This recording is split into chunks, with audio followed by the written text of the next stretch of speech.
Hello बच्चों, गुरुकुल में आपका स्वागत है। आज हम लोग क्लास 10th मैथ में प्रश्नावली 3.5 पढ़ने वाले हैं। इस प्रश्नावली में एक नया विधि का आगमन है या नया विधि इसमें प्रयोग करना है और उसी के माध्यम से क्वेश्चन बनाना है। तो वह विधि है क्या? उस विधि का नाम देखिए यहाँ पर दिया है ब्रज गुणन विधि।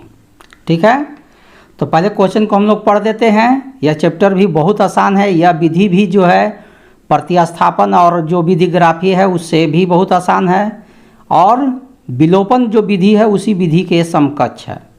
तो चलते हम लोग पहले क्वेश्चन को एक बार समझ लेते हैं। और यह चैप्टर जो है बहुत ही आसान है। इसको केवल इसका विधि समझ लेना है, इसका बनाने का जो प्रोसेस है वह समझ लेना है। यदि वो समझ गए तो यह चैप्टर लगेगा कि सबसे आसान विधि में यही आता है।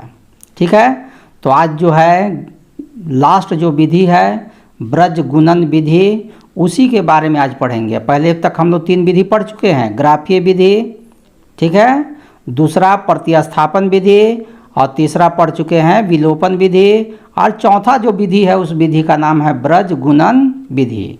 पहले क्वेश्चन पढ़ते हैं। निम्न रेखीय समीकरणों के युग्मों में से किसका एक अद्वितीय हल है? अद्वितीय हल का मतलब जान चुके होंगे, जिसका एक सर्वाय का वैल्यू निकलता है, जिसका कोई हल नहीं है या किसके अपरिमित रूप से अनेक हल हैं। अद्वितीय हल की स्थिति में उसे ब्रज गुणन विधि से ज्ञात करना है। ठीक है, तो पहले तो आपको चेक करना पड़ जाएगा, या आप जो है 3.2 में ही पढ़ चुके हैं कि कौन तीनों कंडीशन के लिए है ना। अद्वितीय हल के लिए भी कोई हल नहीं है और किसके अपरिमित रूप से अनेक हल है। यह तीनों शर्त को आप पहले ही पढ़ चुके हैं। तो आइए हम लोग पहला क्वेश्चन इसका देखते हैं। तो हम लोग का एक्सरसाइज जो है 3.5 स्टार्ट करने वाले हैं। अब इसमें देखते हैं, पहला मेरा जो प्रश्न है उसको पहले चेक करेंगे और चेक करने के बाद ही सवाल को हम लोग बनाएंगे। तो पहले मेरा पहला प्रश्न क्या कहता है? देखिए, पहला प्रश्न का पहला पॉइंट में है x minus 3y minus 3 equal to 0। यही है क्वेश्चन में। चलिए देख लेते हैं। अब इसको क्या करना है से समझिए। पहले एक मेरा इक्वेशन हो गया, सेकेंड वाला लिख लीजिए 3x minus 9y minus 2 equal to 0। दोनों समीकरण उतार दिए और दोनों समीकरण को उतारने से बाद पहले इसको हम लोग चेक कर लेंगे। क्या है चेक करने के लिए? रूल पढ़ चुके हैं पहले ही से कि a1 बाई a2 का है ना, तुलना करने के लिए पढ़े हुए हैं। और उसी तरह से फिर b1 by b2 c1 by c2 करेंगे। तो पहले a1 बाई a1 में देख लीजिए 1 है तो 1 बाई 3 हो गया, a2 में 3 है। फिर आइए b1 बाई b2 चेक कर लेते हैं। b1 में देख लीजिए -3 है और b2 में -9 है। ये भी काट सकते हैं, माइनस से माइनस, 3 से 3, 3 कम 3 और 3 तिहाई 9, 1/3 हो गया। और c1 बाई c2 भी चेक कर लेते हैं। c1 में देख लीजिए -3 है और नीचे में -2 है। तो माइनस से तो माइनस कट गया, 3/2 बचा। तो इसमें देखते हैं कि दो गो तो इक्वल है, a1 बाई a2 और b1 बाई b2 दोनों का वैल्यू 1/3 है, लेकिन c1 बाई c2 का वैल्यू नहीं है, इसलिए इसको जो है नहीं होगा। तो इसमें शर्त जो हो गया, क्या हो गया? तो शर्त हम लोग क्या देखते हैं, a1 बाई a2 इक्वल है b1 बाई b2, लेकिन c1 बाई c2 इक्वल नहीं है। तो ऐसा हक के लिए क्या कहा गया है? जब ऐसा शर्त होता है तो आप पीछे में ही पढ़ चुके हैं 3.2 में ही, कैसे जब शर्त होते हैं तो ऐसे शर्त का कोई हल नहीं है। ऐसे शर्त का क्या होता है? कोई हल नहीं है। तो जब कोई हल है ही नहीं तो इसका x और y का वैल्यू निकलेगा नहीं, आपका यहीं समाप्त हो गया यह। ठीक है, लेकिन एग्जाम में इस तरह का क्वेश्चन नहीं आता है। क्वेश्चन वैसा रहता है जो बनने वाला हो, आपको बना के दिखाना है। चलिए अब आइए आगे क्वेश्चन, सेकंड क्वेश्चन। लेकिन इस चैप्टर को समझने से पहले आपको इसमें एक ब्रज गुणनखंड विधि का यूज करना है। तो ब्रज गुणनखंड विधि में यूज करने के लिए पहले सवाल को देख लेते हैं एक बार। 2x + y = 5 और 3x + 2y = 8, यही है। लेकिन इसको समझने से पहले आपको एक बात और समझ लेना होगा, और वह बात क्या है ब्रज गुणनखंड विधि बनाने में। तो वह जो विधि में पहले तो चेक कर लीजिए कि यह होगा कि नहीं। इसका भी हम लोग चेक कर लेते हैं। a1/a2, इसका भी हो गया 2/3, b1/b2, इसको भी चेक कर लेते हैं। तो b1 में देख लीजिए 1 है और b2 में 2 है। c1/c2, इसको भी चेक कर लेते हैं, तो 5/8 है। इसमें क्या देखते हैं, a1/a2 जो है b1/b2 के इक्वल नहीं है, क्योंकि इसमें 2/3 है, इसमें 1/3 है। तो हम इसमें कह सकते हैं कि a1/a2 वह बराबर नहीं है b1/b2, ठीक है, बराबर नहीं है। और जब ऐसा नहीं होता है तो वह क्या होता है, अद्वितीय हल है। और जो अद्वितीय हल है उसी का सॉल्यूशन, माने उसी का x और y का मान निकलता है। तो मतलब इस सवाल का x और y का मान निकलेगा। लेकिन इसमें ब्रज गुणनखंड विधि का प्रयोग करने के लिए कह रहा है। तो एक बात और चीज़ जान लीजिए इसमें कि ब्रज गुणनखंड विधि में क्या होता है। मेरा पहला समीकरण है a1x + b1y + c1 = 0। इस तरह से समीकरण हो सकता है या = भी हो सकता है, ठीक है। और इधर क्या है, a2x + b2y + c2 = 0, ठीक है। यह आपको जो है ब्रज गुणन विधि, जो ब्रज गुणन विधि है, ठीक है, उस विधि का प्रयोग करने के लिए आपको हम आइडिया दे रहे हैं, ठीक है। और उसी आइडिया के अनुसार करना है। इसका नाम ही जानते हैं क्रॉस मल्टीप्लिकेशन मेथड है। तो यह मेथड को पहले आपको समझना है कि कैसे किया जाता है। तो इसको बनाने के लिए आपको क्या करना पड़ेगा कि जो भी रहेगा ये आपको यदि इक्वल 0 है तो इससे आपको कोई मतलब नहीं है, ठीक है। और यहाँ पर जो है वैल्यू, उस वैल्यू को आगे बढ़ा दीजिए। तो देखिए कैसे होगा से, ठीक है। जब इस फॉर्म में समीकरण रहेगा तो आपको क्या करना है, तो a1x + b1y + c, a2x + b2y + c, ऐसा कर देंगे। और ऐसा करने के बाद फिर इसी समीकरण को फिर इधर उतार देंगे, या x और y को फिर इधर रिपीट करेंगे। या आपको फार्मूला दी याद नहीं हो तो आपको इस प्रोसेस का प्रयोग करिएगा तो आपको इजी वे से बन जाएगा। देखिए यही चीज़ को फिर है दोबारा x y को उतार दिए। तो याद रखिएगा जब यहाँ इससे और इससे क्रॉस होगा तो इससे जो वैल्यू निकलता है वह कांस्टेंट नंबर 1 का वैल्यू निकलता है। और यह देखिए x को छुपा दीजिएगा तो आपको इधर आगे चला जाएगा, ठीक है। तो यहाँ पर देखिए कांस्टेंट छुपा हुआ है तो कांस्टेंट का वैल्यू निकलेगा। अब यदि x छुपेगा तो यह और यह है, तो यहाँ पर अब ये दोनों को जो मल्टीपल होगा, यह दोनों के मल्टीपल होने से यह x का वैल्यू निकलता है, ठीक है। यह दोनों के मल्टीपल होने से क्या है, x का वैल्यू निकलता है। और जब y को हटा दीजिएगा तो अब y का वैल्यू निकल जाएगा। ये दोनों को मल्टीपल होने से y का वैल्यू निकलता है, ठीक है। और इधर देखिए x और y करिएगा तो इधर कांस्टेंट का वैल्यू निकल जाएगा, जिसको हम लोग यहाँ पर कहे थे शुरू समय, ठीक है। तो आपको यदि यहाँ पर इधर कर लेते हैं तो इस तरह से है। तो यहाँ समीकरण का मतलब यही समझना है कि इधर यह दोनों वैल्यू होगा, x यदि विलोपित होगा, x नहीं दिख रहा है तो यह दोनों को करने से x का वैल्यू निकलता है। y यदि छुप गया तो ये दोनों को मल्टीपल करने से y का वैल्यू निकलता है। कांस्टेंट टर्म यदि छुप गया तो यह दोनों को मल्टीपल करने से कांस्टेंट टर्म का वैल्यू निकलता है। तो यहाँ पर आपको यही चीज़ को समझना था। देखिए इसी प्रोसेस का हम यूज करके आपको अभी हम सवाल बनाएंगे। तो देखा जाए, अब देखते हैं यहाँ पर, तो मेरा यही समीकरण है, इसको इधर कर देते हैं। 2x, ठीक है, 2x प्लस 1y, ठीक है, डबल रिपीट लिखना है, 3x प्लस 2y हो गया।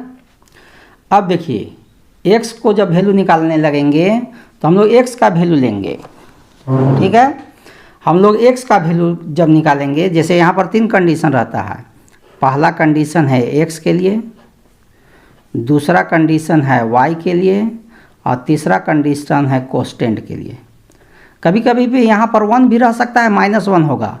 आपको बताए थे अभी तुरंत कि यदि इक्वल टू 0 दिया रहेगा, इक्वल टू 0 दिया रहेगा तो यहाँ 1 लिखाएगा, कोस्टेंट में 1 रहेगा। लेकिन यदि c का वैल्यू इस साइड हो जाए, इधर से प्लस उधर भेज देंगे, यहाँ 0 ना हो करके यहाँ पर ऐसा कर देता कि यहीं तक रह देता, और यहाँ के बाद इक्वल करके NaC1 और इधर C2 रहता, तब यहाँ पर माइनस हो जाता है। माइनस कब होता है, 1 से पता हो गया होगा, जब यहाँ पर इक्वल 0 ना हो करके इसका कोस्टेंट वैल्यू इक्वल के उस पार हो जाता है, तो उस स्थिति में -1 इधर हो जाता है।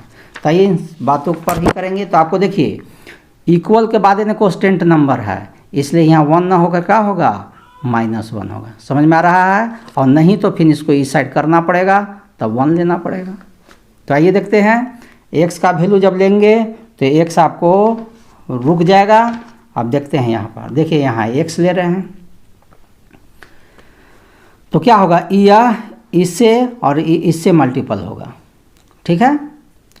तो देखिए कोस्टेंट टर्म x वाला का वैल्यू, x जब निकालिएगा तो एक कोस्टेंट आपको यूज नहीं करना है, इसका उपयोग नहीं होगा, y से होगा। तो चलिए ये 1 कितना से मल्टीपल होगा, 8 से होगा। यहाँ देखिए 1 है, ये 8 से मल्टीपल होगा। तो यहाँ पर लिख देंगे 1 × 8 माइनस, और 5 किससे मल्टीपल होगा, 2 से मल्टीपल होगा। 5 किससे मल्टीपल होगा, 2 से मल्टीपल होगा। तो 5 × 2, x का हो गया काम। अब y के लिए आइए, तो फिर अब y को हटा दीजिए, और यहाँ पर देखिए यह इससे मल्टीपल होगा, ये इससे मल्टीपल होगा, ठीक है। आपको बस ये ध्यान देना है कि कौन किसके साथ मल्टीपल होगा। अब देखिए y को वैल्यू निकलने में y का यूज नहीं होगा। 5 किससे मल्टीपल होगा, 3 से, तो 5 × 3 हो गया, माइनस 2 किससे मल्टीपल होगा, 8 से, तो 2 × 8 हो गया। चलिए इसका हो गया। अब आइए इधर कोस्टेंट टर्म, इधर कोस्टेंट है, इसको अब रोकेंगे तो कोस्टेंट का वैल्यू आएगा। देखिए 2 किससे मल्टीपल होगा, इससे मल्टीपल होगा, 2 × 2 हो गया, 2 × 2, और ये 1 किससे मल्टीपल होगा, इधर से, तो 1 किससे होगा, 3 से होगा, तो 1 × 3। देखें कितना आसान, केवल बैठाने में ही सोचना है। और बैठाने में क्या करना है कि यह जो x और y है उसको फिर डबल इधर लिख देना है, ठीक है। मान लीजिए आपको फार्मूला, जैसे इसका फार्मूला भी बुक में दिया हुआ है, फार्मूला हम भुला गए तो कैसे बनाएंगे सवाल।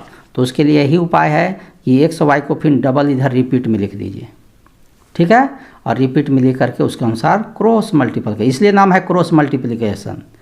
तो इसलिए क्रॉस हो गया, ठीक है। ब्रज गुणनखंड विधि का यूज में यही होता है, और यही मेन है। सब क्वेश्चन में देखिएगा कि आपको यही यूज करेंगे हम। तो आते हम लोग देखते हैं, आगे बढ़ते हैं। x 8 को 1 से करिए, 8 को 1 से करिए गुना का, तो 8 × 8, 5 दूनी के 10, y 5 तिहाई 15, 8 दूनी के 16, -1 क्यों यहाँ लिए से पता है ना, क्योंकि इक्वल टू इन्हें कोस्टेंट टर्म इक्वल टू के बाद था, तो -1, और इक्वल टू के पहले रहेगा तो 1 खाली रहेगा, और 2 दूनी के 4 और 3 कम 3। चलिए एक लाइन और बढ़ा दीजिए, x हो गया 10, 8 में से 10 घटा दीजिए, -2, y 15 में से 16 घटा दीजिए, -1, इधर -1, 4 में से 3 घटा दीजिए, 1 बचा, ठीक है। अब क्या करिएगा कि एगो x, एक साइड में x निकलेगा, एगो y है, तो इसको भी इससे रिलेशन बना दीजिए और इसको भी इससे रिलेशन बना दीजिए। तो आइए क्या होगा, x/-2 इक्वल टू, इतना को इससे कर दीजिए, -1/1 हो गया। अब इसको भी इससे कर दीजिए रिलेशन, y बाई -1 और -1/1 हो गया। तब क्या होगा, x को 1 से करेंगे तो x हो जाएगा, ठीक है। x को 1 से करेंगे, x को 1 से मल्टीपल करेंगे x हो जाएगा, और -2 को -1 से करेंगे तो माइनस और माइनस तो प्लस हो जाएगा, और 2 एकम 2 हो जाएगा। उसी तरह से इधर है y को 1 से करेंगे y हो जाएगा, और -1 को -1 से करेंगे तो +1 हो जाएगा। तो इस तरह से क्या देखते हैं, x = 2 और y = 1, आंसर हो गया, ठीक है। तो यह चैप्टर बहुत ही आसान है, बस खाली यही प्रोसेस यहीं पर बैठाने में जी आपको थोड़ा सा सोचना है, और वो भी सोचना नहीं है, जो हम प्रोसेस बोले हैं वो प्रोसेस को सीख लीजिएगा तो बहुत ही आसान है। इस चैप्टर में कुछ भास्ट है नहीं। चलिए हम लोग आगे बढ़ते हैं। इसका सेकंड हो गया, अब हम लोग फर्स्ट का थर्ड क्वेश्चन के बारे में जानते हैं। फर्स्ट का थर्ड क्वेश्चन क्या कहता है, तो फर्स्ट का थर्ड क्वेश्चन बोलता है 3x - 5y = 20, ठीक है। एक और समीकरण है, क्या है, 6x - 10y = 40, ठीक है। इसको चेक कर लेते हैं कि पहले तो चेक कर लेना है तब बनाना है, यदि होगा बनने लायक तभी आगे बनेगा। तो पहले क्या करेंगे, a1/a2 चेक कर लेंगे। a1 में देख लीजिए 3 है, और a2 में देख लीजिए साफ दिख रहा है 6 है। 3 कम 3, 3 दूनी 6, 1/2 आ गया। उसी तरह से b1/b2 कर लीजिए। b1 में कितना है, -5 है। b2 में कितना है, -10 है। 5 कम 5, 5 दूनी 10, 1/2 है। फिर c1/c2 निकाल लीजिए। c1 का है 20 और c2 का है 40। 20 कम 20, 20 दूनी 40, 1/2 यहाँ भी आ जाता है, ठीक है। तब क्या देखते हैं इसमें कि a1/a2 इसका भी वैल्यू 1/2 है, b1/b2 इसका भी वैल्यू 1/2 है, और c1/c2 इसका भी वैल्यू 1/2 है। तो जानते हैं कि तीनों जब इक्वल होता है तो ऐसे क्वेश्चन का क्या होता है, अनेक हल है। आप सब पढ़ चुके हैं 3.2 में। तो इसका क्या होगा, अनेक हल है, और अनेक हल का है ना सॉल्यूशन x और y का वैल्यू एगो नहीं निकलता है, अद्वितीय हल जैसा नहीं है, इसका बहुत सा सॉल्यूशन होगा, तो इसलिए अभी क्वेश्चन नहीं बनेगा। अब फर्स्ट का 4 क्वेश्चन आइए। फर्स्ट का 4 क्वेश्चन है क्या, उसको उतार लीजिए, देख लीजिए। x - 3y - 7 = 0, और इधर 3x - 3y - 15 = 0।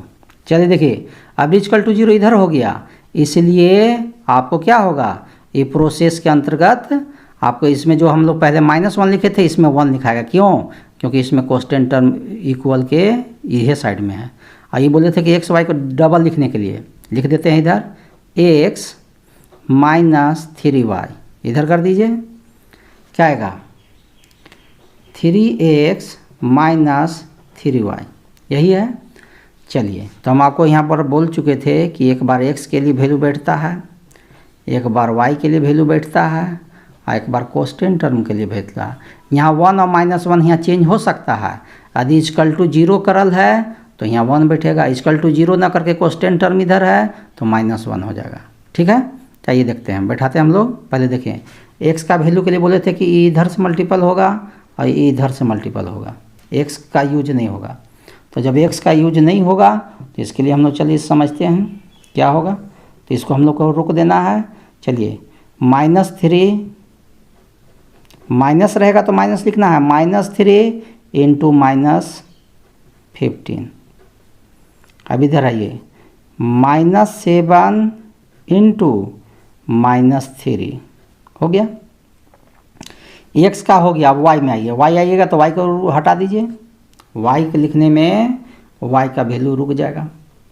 अब e जानते हैं कि इससे मल्टीपल होगा और इससे मल्टीपल होगा, करिए।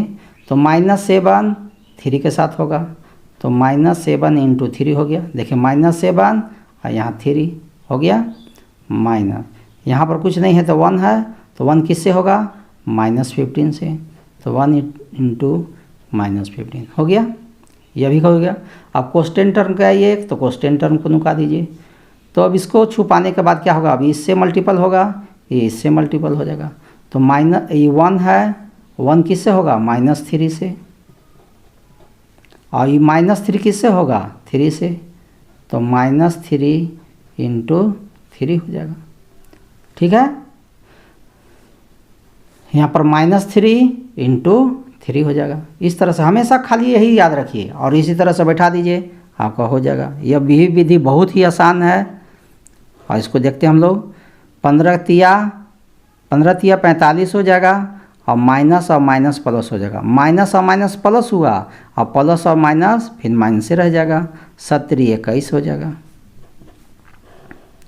और वाई के तो वाई हो गया, 17 21 -21 हो जाएगा और माइनस क्या हो जाएगा, प्लस हो जाएगा, तो कितना होगा, 15 कम 15 हो जाएगा।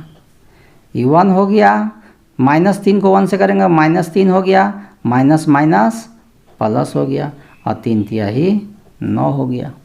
ठीक है, अब हम लोग आगे बढ़ते हैं। x के तो रह गया, अब 45 में से 21 कम कर दीजिए तो कितना बचेगा, 5 में से 1 कम कर दीजिएगा 4, 4 में से 2 कम कर दीजिएगा 2।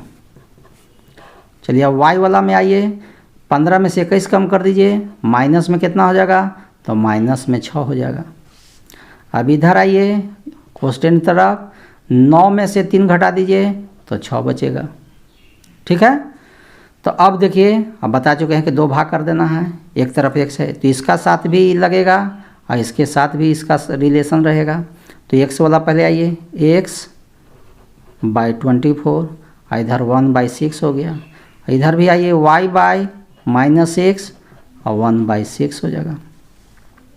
तो क्या होगा, आपको बोल चुके हैं कि नीचे से भी नीचे कटता है, चाहिएगा तो काट सकते हैं, 6 कम 6, 6 चौका 24। तो आप क्रॉस मल्टीपल कर दीजिए, x में 1 से करेंगे x और 4 कम 4, एगो आंसर इधर निकल गया। इधर भी काटिएगा, 6 कम 6, 6 कम 6 कट जाएगा। ठीक है, तो y में 1 से करेंगे y और -1 को 1 से करेंगे तो -1। इस तरह से x बराबर आ गया 4 और y बराबर हो गया -1। देखिए कितना आसान था आंसर, बहुत ही आसान ये भी चैप्टर है, केवल यहाँ पैटर्न समझ लेना है बैठाने का। तो चलिए अभी आपका क्वेश्चन कंप्लीट हो गया। अब आते हम लोग, पहला में जो 4 क्वेश्चन था वो चारों क्वेश्चन कंप्लीट हो गया। अब आते हैं हम लोग सेकंड क्वेश्चन के लिए। सेकंड क्वेश्चन क्या कहता है इसका, देख लीजिए। ए और बी के किन मानों के लिए निम्नरेखित समीकरणों के युग्म के अपरिमित रूप से अनेक हल होंगे। क्या शर्त है यहाँ, अनेक हल हैं, अनेक हल का शर्त लगाना है, याद रखिएगा, अनेक हल होंगे। यदि जैसा कहेगा वही शर्त लगता है, यहाँ अनेक हल है तो अनेक हल का शर्त लगेगा। ठीक है, तो यह जो कहेगा उस पर आपको हर शर्त लगाना पड़ेगा। और यहाँ समीकरण 2 है, एगो ये पहला समीकरण है, दूसरा समीकरण है। यहाँ पर जो है कुछ नंबर होना चाहिए, जो नंबर के जगह पर a और b बैठा दिया है। यहाँ भी y के आगे a नंबर होना चाहिए, लेकिन यहाँ पर a + b बैठा दिया है। तो वही पता करना है कि a और b का नंबर कितना है जो इसके अनेक हल के शर्त को पूरा करता है। तो आइए हम लोग देखते हैं अनेक हल के लिए क्या शर्त है। सबसे पहले तो उस शर्त को सुन लीजिए, तब हम लोग सवाल बनाएंगे। तो पहले हम लोग समीकरण को एक बार लिख लेते हैं, क्या कह रहा है इसे, समीकरण क्या कहा है देख लीजिए। समीकरण आपको कहा है उसके अनुसार लिख दीजिए। उसमें भी 2 क्वेश्चन है, सेकंड में भी। पहला क्वेश्चन है 2x + 3y = 7, यह पहला समीकरण है। और इधर लिखा है a - bx + a + b y = 3a + b - 2, यह दूसरा समीकरण है। ठीक है, यह क्वेश्चन में है, यहाँ a और b का वैल्यू करना है। तो आपका शर्त भी दे दिया कि अनेक हल होंगे। तो आते हम लोग देखते हैं अनेक हल के लिए क्या शर्त है। तो पहले कहता है अनेक हल है। तो अनेक हल है, इसका मतलब क्या हुआ, मैनी सोल्यूशन का रहा, बहुत से इसका हल है। ठीक है, तो बहुत सा हल है, तो इसका हल के लिए कैसे बनेगा कहेंगे, तो इसका शर्त क्या है निकाल करिए, A1/A2 इजकल टू B1/B2 बराबर C1/C2, यही अनेक हल के लिए शर्त है और इसी शर्त पर आपको बनाना है। चलिए देखिए, तो पहले इस पर बैठा दीजिए। A1 में कौन बैठेगा, तो A1 में देख लीजिए 2 है, A1 में क्या है 2 है, तो लिख दिए यहाँ 2। A2 में क्या है, तो A-B है, तो लिख दिए A-B। ठीक है, इजकल टू, अब B1 में क्या है, तो B1 में साफ दिखा रहा है 3, तो लिख दिए 3। और B2 में क्या है, तो A+B है, तो लिख दिए A+B। अब C1 में क्या है, तो 7 है, तो 7 लिख दिए। और C2 में क्या है, तो देख लीजिए यहाँ 3A+B-2 लिख दिए। जो अनेक हल का जो शर्त होता है, ये तो आप एक बार इस चीज़ को पढ़ चुके हैं, उस शर्त को लिखे और शर्त पर हम इस समीकरण से वैल्यू बैठा दिए। अब इसको हल करेंगे, देख लीजिए अभी तुरंत आ गया, ब्रजगुणनखंड विधि जैसा ही दिखा रहा है ये, तो वैसा ही यूज करना है। तब इसको क्या करेंगे, 2 भाग कर देंगे, इसका भी इसके साथ रिलेशन बनाएंगे और इसका भी इसके साथ रिलेशन बनाएंगे, या आप चाहिएगा तो इसका इसके साथ भी रिलेशन बना सकते हैं कि सब इक्वल है। ठीक है, तो इसको इसके साथ और इसको इसके साथ कर दीजिए, ये नहीं करना चाहते हैं तो चलिए तो करते हैं। A2/A-B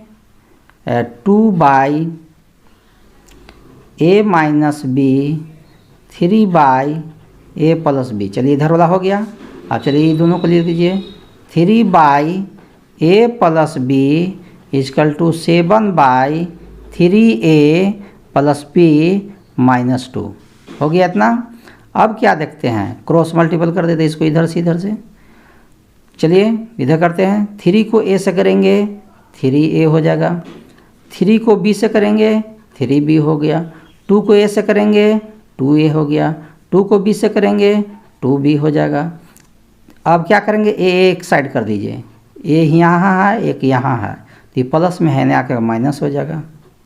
ठीक है, ऐसा भी कर सकते हैं या सबको इधर ले आनिए, इससे आपको फ़ायदा होगा ये कि आपको एक इक्वेशन बन जाएगा। ठीक ना, तो चलिए इक्वेशन ही बना देते हैं। तो 3A - 3B - 2A प्लस है तो माइनस हो गया, ये भी प्लस है तो -2B इजकल टू 0 हो गया। 3A में से 2A लेस कर दीजिए, 3A में से 2A लेस कर दिए, क्या बचेगा, खाली एगो A बचेगा। और 3B और -2B तो -5B हो जाएगा, -3B और -2B तो -5B हो जाएगा इजकल टू 0। यह आपका पहला समीकरण निकला। ठीक है, अब इधर आइए, इसको दोनों को बीच में देखते हैं, क्रॉस मल्टीपल इसमें भी कर दीजिए, इधर से और इधर से। तो इधर से करते हैं 3 तिहाई 9 हो जाएगा, 9A प्लस 3 में B से करेंगे तो 3B और 3 दूनी के 6 हो गया, और 7 में A से करेंगे 7A और 7 को B से करेंगे 7B हो गया। अब क्या करेंगे, आगे बढ़ते हम लोग, इस सब को इधर ले आनिए, क्या आएगा, ठीक है, यहाँ 3 है तो इससे भी हम लोग कर लेते हैं, कोई समीकरण कर लेते हैं, क्या आता है इसे देख लीजिए। 9A प्लस 3B आई प्लस है -6 हो गया, आई प्लस है तो -7A प्लस ई प्लस है तो सॉरी माइनस हो जाएगा 7B इजकल टू 0। और क्या देखते हैं, 9A में से 7A कर दीजिए तो 2A बच जाएगा। ठीक है, 3B में से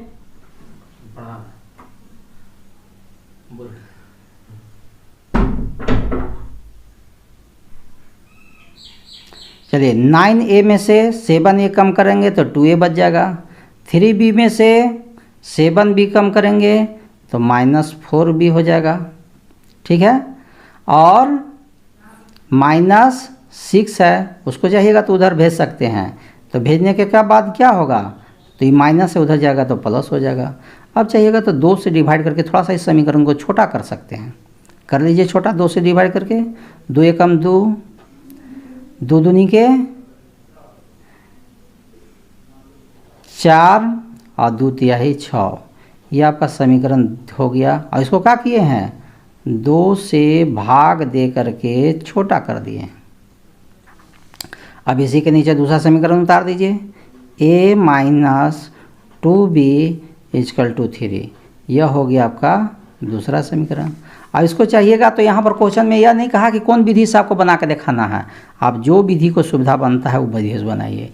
एग्जाम में भी देखिएगा तो आपको विधि का नाम नहीं देता है, वहाँ पर भी आप कोई भी विधि को अप्लाई करके, यहाँ पर तो हम लोग अलग अलग एक्सरसाइज में अलग अलग विधि भी पढ़ ले रहे हैं, वहाँ पर केवल क्वेश्चन प्रिंट दे देता है और ऊपर कह देता है कि हल करें, सॉल्व, बस इतना ही कहता है। अब जो आपको इजी विधि पढ़े हैं, पढ़ाई किए हैं, उसके अनुसार जो बनाना है उसे बना दीजिए। तो देखिए ए और ए यहाँ इक्वल है, खाली साइन चेंज कर देंगे, यहाँ माइनस हो गया, ये माइनस है प्लस हो जाएगा, ये माइनस हो जाएगा, ये कट गया। 2b में से 5b कम कर दीजिए तो माइनस 3b हो गया, और इधर क्या हो गया, माइनस 3 हो गया। इसलिए जब b इक्वल टू करिएगा चाहिएगा तो ये माइनस से माइनस काट दीजिएगा, तो b के साथ 3 नीचे हो जाएगा, ये 3 होगा, कट जाएगा एक बार में। ठीक है, तो b का मान क्या है आपका 1 निकल गया। अब क्या है, b का मान बैठा देंगे हम लोग, तो देखते हैं समीकरण फर्स्ट में b का मान रखने पर, समीकरण फर्स्ट मेरा कौन है, यही देखिए है, a minus 5b is equal to 0, यही है। a के जगह पर a रह गया, 5 के 5 हो गया, b का मान क्या निकाले हैं, 1 निकाले हैं, इजकल टू 0 हो गया। इस तरह से a 5 एकम 5 हो जाएगा, इजकल टू 0 हो गया। जब a इजकल टू करेंगे तो माइनस है, होने जाकर क्या हो जाएगा, प्लस हो जाएगा। तो a का वैल्यू देखिए निकल गया। अब b का वैल्यू ऊपरे आप निकाल चुके हैं, ऊपरे 1, यही दोनों आंसर हो गया। तो ये b का वैल्यू निकल गया। तो यह जो है थोड़ा सा शर्त था कि उसके अनुसार जो है वैल्यू बैठा करके निकालना था। ठीक है, तो आपका फाइनल ए और बी का वैल्यू निकल चुका है, a बराबर 5, b बराबर 1। अब आते हैं हम लोग, इसका एक और क्वेश्चन है, उस क्वेश्चन के पीछे देखते हैं क्या कहता है। इसका एक क्वेश्चन के बाद अगला क्वेश्चन जो है वह है शर्त है इसका। पहले क्वेश्चन देख लीजिए तब आप सवाल समझिएगा। कहता है, क्या कह रहा है, के किस मान के लिए निम्नरेखिक समीकरणों के युग्म का कोई हल नहीं है। मतलब इसका है कोई हल नहीं है, इस शर्त पर आपको बनाना है, कोई हल नहीं है, यह शर्त पर आपको बनाना है। पिछल का क्वेश्चन में था अनेक हल है, उस पर बना था, और यहाँ दोनों समीकरण लिखा हुआ है। तो हम लोग को देखिए लिखा हुआ कोई हल नहीं है। चलिए यही शर्त है आपका। तो पहले हम लोग समीकरण उतार लेते हैं क्वेश्चन का। क्या कहता है समीकरण का, देख लीजिए। सेकेंड क्वेश्चन है, कहता है के का मान निकालने के लिए पहले 3x plus Y equal to 1, यह मेरा फर्स्ट एक समीकरण है, और एक है 2k माइनस 1 बंद कर दीजिए x plus k minus 1 y equal to 2k plus 1, यही लिखा हुआ है। यह आपका दूसरा समीकरण है। ठीक है, यह समीकरण को हम लोग देख लेते हैं और इसी के अनुसार आगे बढ़ते हैं क्या कहता है। तो क्वेश्चन के अनुसार, क्वेश्चन देखिए हम पढ़ लिए थे, लिखा हुआ था कोई हल नहीं है। शर्त देख लिए हैं, कोई हल नहीं है कि क्या पढ़े थे आप, पीछे जाके चैप्टर में देखे होंगे, बहुत बार हम भी बता चुके हैं। कोई हल नहीं है का शर्त है a1 बाई a2 इक्वल होगा b1 बाई b2, लेकिन c1 बाई c2 को इक्वल नहीं होगा, यही शर्त था। ठीक है, तो हम लोग इसका वैल्यू बैठा देंगे, और इक्वल देखिए इधर है, तो इसी दोनों का वैल्यू से हम लोग के का मान निकाल लेंगे। तो बोलिए आपके पास a1 का वैल्यू क्या दिखा रहा है, 3 दिखा रहा है, तो 3 दिखा दिए। A2 का वैल्यू क्या दिखा रहा है, 2k-1 दिखा रहा है, तो 2k-1 लिख दिए। अब देखिए B1 का वैल्यू क्या दिखा रहा है, B1 का वैल्यू यहाँ पर कुछ नहीं है नंबर, तो 1 दिखा रहा है। और B2 का वैल्यू क्या दिखा रहा है, तो k-1 दिखा रहा है। और इधर जो C1 C2 है इसका कोई ज़रूरत नहीं है, क्योंकि इसमें भी इक्वल नहीं है, तो इन्हें यूज भी नहीं होगा। तो हम लोग को k का वैल्यू फाइंड करना है, तब इसमें क्या करेंगे, तिरछा तिरछी मल्टीपल कर देंगे। ठीक है, तो 3 को k से करेंगे 3k, 3 को 1 से करेंगे तो -3 हो जाएगा, 1 को 2k से करेंगे 2k, -1 को 1 से करेंगे 1 हो जाएगा। ठीक है, 3k हो गया, k को k के साथ कर दीजिए, इधर सब ले आनिए। ठीक है, तो ये प्लस में है, इधर आकर के माइनस हो जाएगा। इधर में -1 है, ये रह गया, लेकिन यहाँ देखिए -3 है, इसको इस साइड में भेज देंगे तो क्या आ जाएगा, जब इधर साइड में आ गया तो ये -3 है, इधर जाकर +3 हो जाएगा। तो 3k में से 2k कम कर देंगे तो खाली k बचेगा 1k, और 3 में से 1 कम कर दीजिए तो 2 बचेगा। तो k का मान देखिए निकल गया, है ना आसान, बहुत ही आसान था। शर्त वाला क्वेश्चन तो और आसान हो जाता है जब सिंगल का था, k का मान हो या कुछ भी हो। तो इस तरह से आपका जो है यह भी सवाल आपका फाइनल हो गया। अब हम लोग आगे बढ़ते हैं, आगे देखते हैं क्या है। आगे जो क्वेश्चन है वह क्वेश्चन जो है उस क्वेश्चन को देख लेते हैं क्या कहता है। अगला क्वेश्चन जो है वह कह रहा है, क्या कह रहा है, देखिए निम्न, थर्ड क्वेश्चन के लिए, निम्न रैखिक समीकरणों के युग्म को प्रतिस्थापन एवं वर्ज गुणनखंड विधियों से हल कीजिए। दोनों विधि का कह रहा है कि हल करने के लिए, तो यह प्रतिस्थापन विधि हम लोग पहले ही पढ़ चुके हैं 3.3 में। अब वर्ज गुणनखंड विधि जो है अभी पढ़ रहे हैं इस चैप्टर में।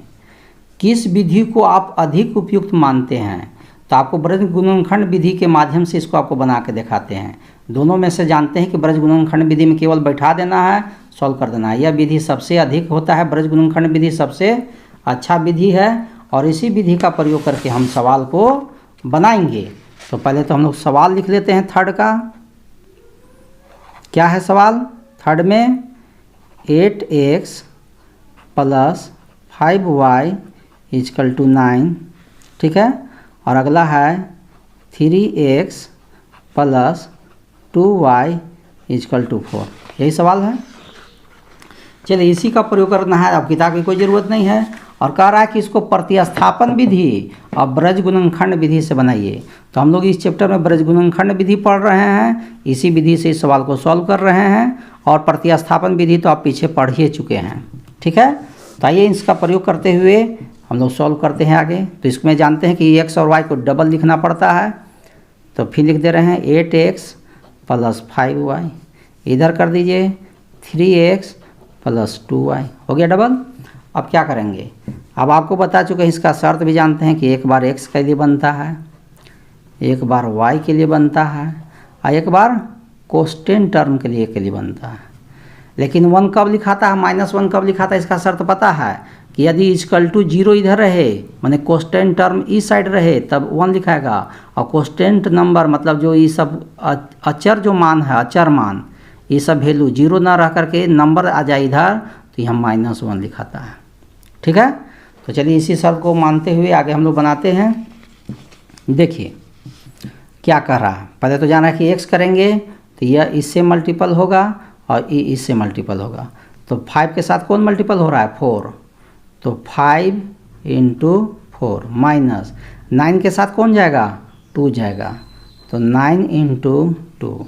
चलिए अब y वाला में आइए, तो y को जब छुपाया जाता है तो y का वैल्यू निकलता है, ये इससे मल्टीपल होगा और ये इससे मल्टीपल होगा। 9 किसके साथ, 3 के साथ,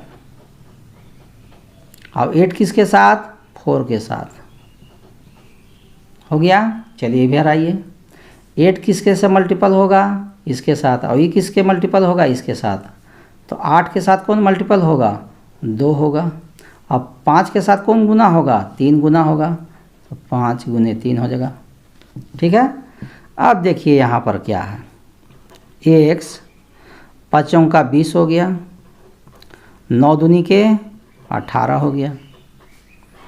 वाई वाला में आइए, 9 तिया 27 हो गया, 8 चौका 32 हो गया।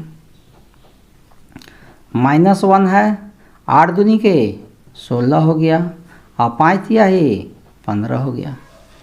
चलिए आगे बढ़ जाते हैं हम लोग। x 20 में से 18 घटा देंगे 2 बचेगा। y 27 में से 32 घटा दीजिए, क्या बचेगा? -5 बचेगा। इधर -1 क्या होगा? 16 में से 15 घटा दीजिएगा, 1 बचेगा। अब इस तरह से बोल रहे हैं कि इसके साथ भी रिलेशन होगा और इसके साथ भी इसका रिलेशन होगा और 2 भाग कर दीजिए। तो y/2 = क्या होगा? -1/1। इधर भी आइए, y/-5 = -1/1 होगा। तो आइए क्या करेंगे, x में 1 से करेंगे तो x हो जाएगा, 2 को -1 से करेंगे -2 हो जाएगा, y को 1 से करेंगे y होगा, 5 को 1 से करेंगे तो माइनस और माइनस तो प्लस हो गया, 5 एकम 5 हो गया। इस तरह से आंसर हो गया x = 2 और y = 5। इस सवाल का आंसर हो गया। अब आगे हम लोग देखते हैं।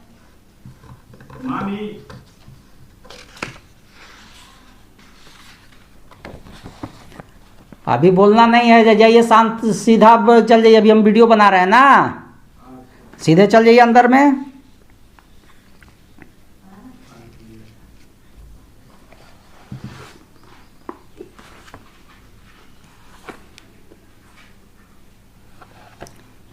अब 4 क्वेश्चन में हम लोग आते हैं। 4 में क्या कहता है इसे देख लीजिए। निम्न समस्याओं में रैखिक समीकरणों के युग्म बनाइए और उन्हें हल, यदि उनका अस्तित्व हो, किसी बीजगणितीय विधि से ज्ञात कीजिए। ऐसा नहीं कह रहा कि ये विधि से बनाइए, आपको जो विधि लगता है, यहाँ पर अब शर्त भी हटा दिया, आपको जो विधि लगता है उस विधि से आप समीकरण को, है ना, हल कर सकते हैं। तो ये देखते हैं इसका पहला क्वेश्चन क्या कहता है। पहला क्वेश्चन है कि एक छात्रावास के मासिक व्यय का, ठीक है, 1 भाग नियत है और शेष इस पर निर्भर करता है कि छात्र ने कितने दिन भोजन लिया है। जब एक विद्यार्थी ए को, जो 20 दिन भोजन करता है, 1000 रुपया छात्रावास के व्यय के लिए अदा करने पड़ते हैं, जबकि एक विद्यार्थी बी को, जो 26 दिन भोजन करता है, छात्रावास के व्यय के लिए 1180 रुपया अदा करता है, तो नियत व्यय और प्रतिदिन के भोजन का व्यय ज्ञात करें। मतलब समझ गए, नियत वाला बहुत बार हम लोग सवाल पढ़ रहे हैं। मतलब आप छात्रावास में भोजन करें या ना करें, आपको उतना रुपया देना ही देना है और जे दिन भोजन करिएगा उसका अलगे से पैसा देना है, ठीक है। तो नियत वाला जो है, आपको नियत जो व्यय है वो अलगे हो जाएगा, उसको हम लोग x ले लेंगे और प्रतिदिन जो भोजन करिएगा वो अलगे हो जाएगा, ठीक है। क्वेश्चन कहने का मतलब तो अब समझ में आ गया होगा कि आप, ठीक है, जो आपको हॉस्टल को फिक्स पैसा है, फिक्स चार्ज देना ही देना है, जितना पैसा है नियत है वो आपको देना ही देना है। तो आइए 4 का फर्स्ट क्वेश्चन के बारे में हम लोग समझते हैं। और कहता है माना कि, तो हम लोग मान लेंगे नियत व्यय बराबर 100 रुपया और प्रतिदिन के भोजन का व्यय बराबर y रुपीज हो गया, ठीक है। और अब देखिए क्वेश्चन का अनुसार हो रहा है, कह रहा है कि एक विद्यार्थी ये है जो 20 दिन भोजन करता है, तो एक दिन का भोजन का y रुपया है, तो 20 दिन के लिए 20y हो जाएगा, ठीक है। और ये तो 100 रुपया फिक्स है, वो आपको महीना पूरा दे देना है, तो 100 रुपया तो ये फिक्स है और एक दिन का y रुपया, 2 दिन के 2y रुपया, तो 20 दिन भोजन किया है तो 20y रुपया हो जाएगा। और ये दोनों पैसा मिला देंगे तो दोनों पैसा मिलाने के बाद कितना होगा, दोनों पैसा मिलाने के बाद कहता है कि 1000 रुपया होगा, तो 1000 रुपया हो गया। ये आपका पहला समीकरण हो गया। ठीक है, तो आपको इसको कोई भी विधि से बना सकते हैं, किसी बीजगणितीय विधि से बनाना। यदि ब्रज गुणनखंड विधि आपको अच्छा लग रहा है तो उस विधि से बनाइए, यदि आपको विलोपन विधि अच्छा लग रहा है तो उस विधि से भी बनाइए। दूसरा क्वेश्चन क्या कहता है इसे देख लीजिए। 26 दिन भोजन करता है तो पहला दिन का तो 100 रुपया ही है, 100 रुपया तो फिक्स है आपका महीना का, और ये 26 दिन है तो एक दिन के लिए वाई, तो 26 दिन के लिए 26 वाई रुपया होगा। और इसका कह रहा है 1180 रुपये लगेगा। ठीक है, तो आप यदि इस सवाल को जिस विधि से बनाना चाहते हैं बनाइए। तो सबसे जो आसान विधि होता है वह विलोपन विधि होता है, इसमें कोई टेंशन नहीं रहता है। ठीक है, न क्रॉस करने का टेंशन है, न माइनस प्लस का टेंशन है, कोई टेंशन नहीं रहता है। तो आप प्रयास करिए कि विलोपन विधि का ही ज़्यादा उपयोग करा करिए बनाने में। चलिए देखते हैं, और इसमें आपको इक्वल देखिए आ चुका है, इक्वल जो है आपका आ चुका है। क्या इक्वल आ चुका है कि x का वैल्यू देखिए यहाँ पर इक्वल दिखा रहा है, यहाँ भी x है, यहाँ भी x है। तो आप क्या करिए कि चिन्ह बदल दीजिए, माइनस माइनस माइनस, तो x कट गया, 20 में से 26 घटा दीजिए तो -6y हो जाएगा। और 1000 में से 1180 घटा दीजिए तो माइनस में 180 आ जाएगा, माइनस से माइनस कट जाएगा तो y इक्वल टू करिएगा तो 180 बटा 6, 6 6 3 18, 30 हो गया। ठीक है, तो y बराबर कितना निकल गया, 30 निकल गया। अब इसके बाद जानते हैं कि क्या लिखा जाता है, समीकरण फर्स्ट में y का मान रखने पर, तो समीकरण फर्स्ट में लिख दिए x प्लस 20y बराबर 1000। x का तो मान निकालना है, 20 के 20 हो गया, y का मान देख लीजिए 30 है तो 30 लिख दिए, 20 के 20 हो गया इंटू और y का मान 30 लिख दिए, इधर 1000 हो गया। x 3 दूनी के 6 माने 600 होगा, 30 को 20 से करेंगे 600, इधर 1000। जब x बराबर करिएगा तो 1000 और प्लस 600 है जो माइनस 600 होगा, घटा दीजिएगा तो 400 बचेगा।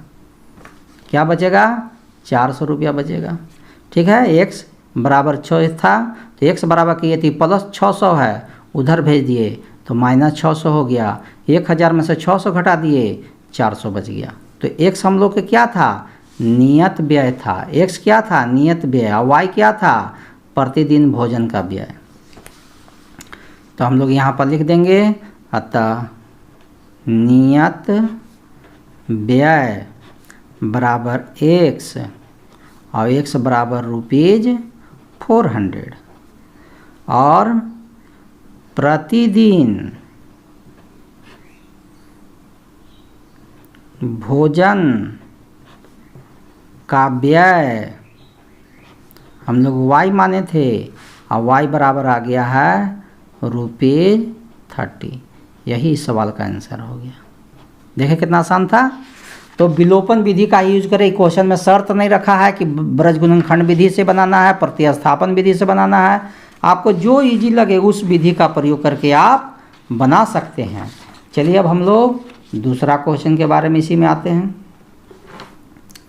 क्या है दूसरा क्वेश्चन के बारे में, दूसरा क्वेश्चन के बारे में देखिए यहाँ कहता है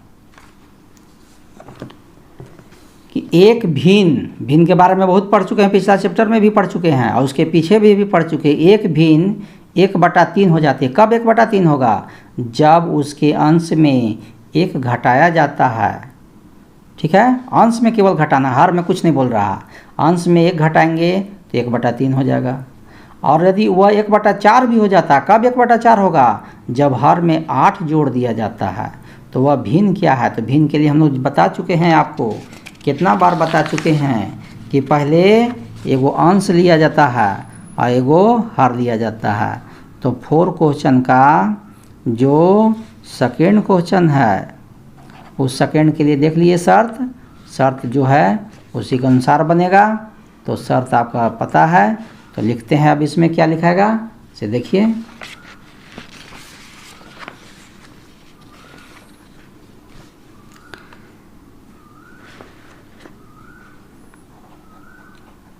माना कि अंश बराबर x हर बराबर y और भिन्न माने फ्रैक्शन बराबर x बटा y हो गया। अब क्वेश्चन के अनुसार काम करिए। क्वेश्चन क्या कहता है कि भिन्न 1/3 हो जाएगा। भिन्न कितना हो जाएगा आंसर 1/3 होगा। ये क्वेश्चन पहले ही मैं कह दिया। इधर वाला जो बात पहले इधर होना चाहिए, लेकिन बाद में कहा है इधर वाला पहले बात बोला है तो उसको लिख दिए। 1/3 हो जाएगा। कब 1/3 होगा? जब अंश में माने भिन्न का जो अंश है, पहले तो भिन्न लिख देना है, तो भिन्न के अंश से 1 घटाया जाता है। भिन्न के देखिए अंश ही है तो 1 घटा दिए।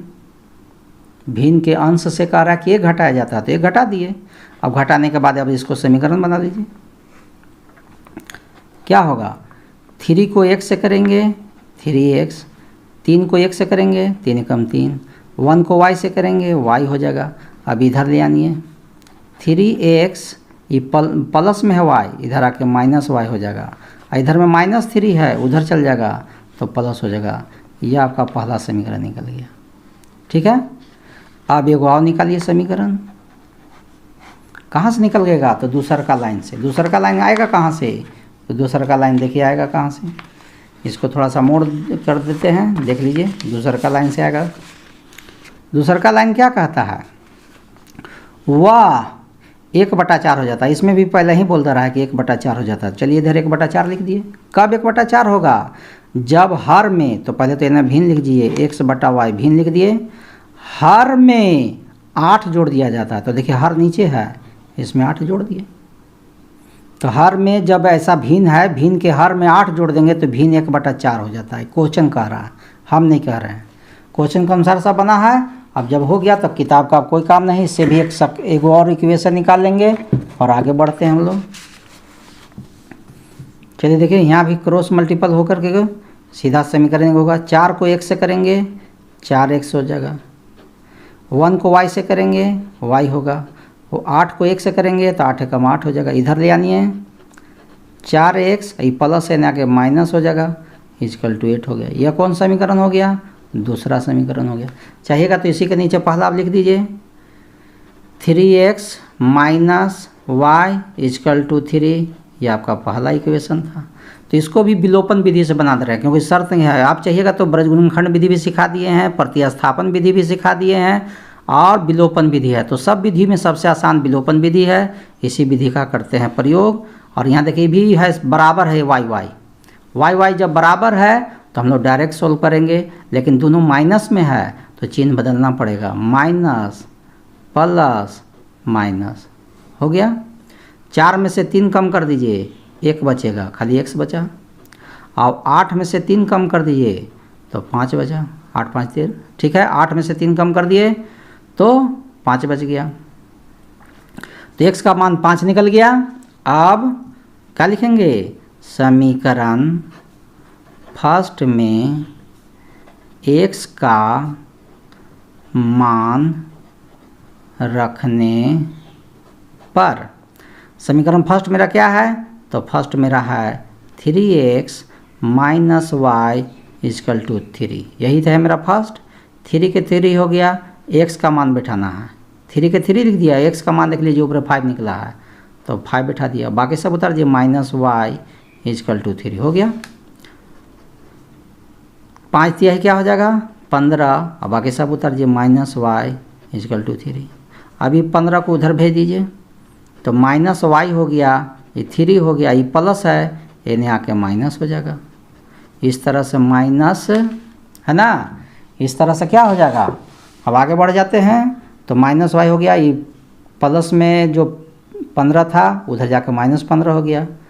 तो y इक्वल टू करेंगे 3 में से 15 घटा दीजिए तो माइनस 12 हो जाएगा। 0 माइनस माइनस ख़त्म हो गया तो y बराबर आपको 12 आ गया। तो हम लोग को क्या निकालना है? x और y दोनों का मान निकल गया, भिन्न निकालना है। फ्रैक्शन का बात हो रहा है तो वो क्या होता है? x बटा y। x का मान कितना है? तो x का मान आप देख चुके हैं कि 5 निकाल चुके हैं। तो यहाँ 5 हो गया और y का मान यहाँ देखिए 12 निकाले हैं। यह आंसर हो गया। कितना आसान था। ठीक है। तो चैप्टर बहुत आसान है और विधि का यहाँ शर्त नहीं है। आपको जब एग्ज़ाम दीजिएगा, बोर्ड का एग्ज़ाम लिखिएगा जो भी हो, तो उसमें देखिएगा शर्त नहीं लिखता है कि इस विधि से आपको बना के दिखाना है। आप कोई भी विधि से बना के दिखाइए, केवल उसको सॉल्यूशन सही होना चाहिए। तो हम लोग अब आगे बढ़ते हैं थर्ड क्वेश्चन के बारे में। यश ने एक टेस्ट में 40 अंक, ठीक है, एक टेस्ट में 40 अंक अर्जित किए, ठीक है। कितना अंक अर्जित किए? 40 अंक अर्जित किए, ठीक है। जब उसने प्रत्येक सही उत्तर पर 3 अंक मिले और तथा शुद्ध उत्तर पर 1 अंक की कटौती की गई, ठीक है, ऐसा शर्त है। कहता है कि एक है, यश है, एग्ज़ाम दिया है, उसमें 40 नंबर मिला, कम नंबर मिला, जो परीक्षा दिया तो उसमें क्या है कि सही नंबर, यदि सही प्रश्न का जवाब दीजिएगा तो उसके लिए 3 नंबर मिलेगा एक क्वेश्चन पर, लेकिन यदि एक क्वेश्चन गलत हो गया तो उसमें 3 नंबर माइनस फिन हो जाएगा, ठीक है। तो इस तरह का शर्त है। यदि उसने सही उत्तर पर 4 अंक मिलते, कह रहा कि यशे के लिए बोल रहा है कि यदि वह 3 अंक न मिल करके यदि 4 नंबर मिलता, 4 मार्क्स मिलता और गलत अशुद्ध उत्तर पर 2 अंक कटते तो यश को 50 अंक अर्जित करता। तो टेस्ट में कितने प्रश्न थे? प्रश्न की संख्या बताना है। क्या बताना है? प्रश्न की संख्या बताना है। तो चलिए प्रश्न की संख्या बताने के लिए आपको पहले तो आपको कर लेना होगा अशुद्ध और सही और गलत, यह जो क्वेश्चन है उसको हम लोग कर लेंगे। तो पहले देख लेते हैं। आपका क्वेश्चन है 4 का थर्ड क्वेश्चन। माना कि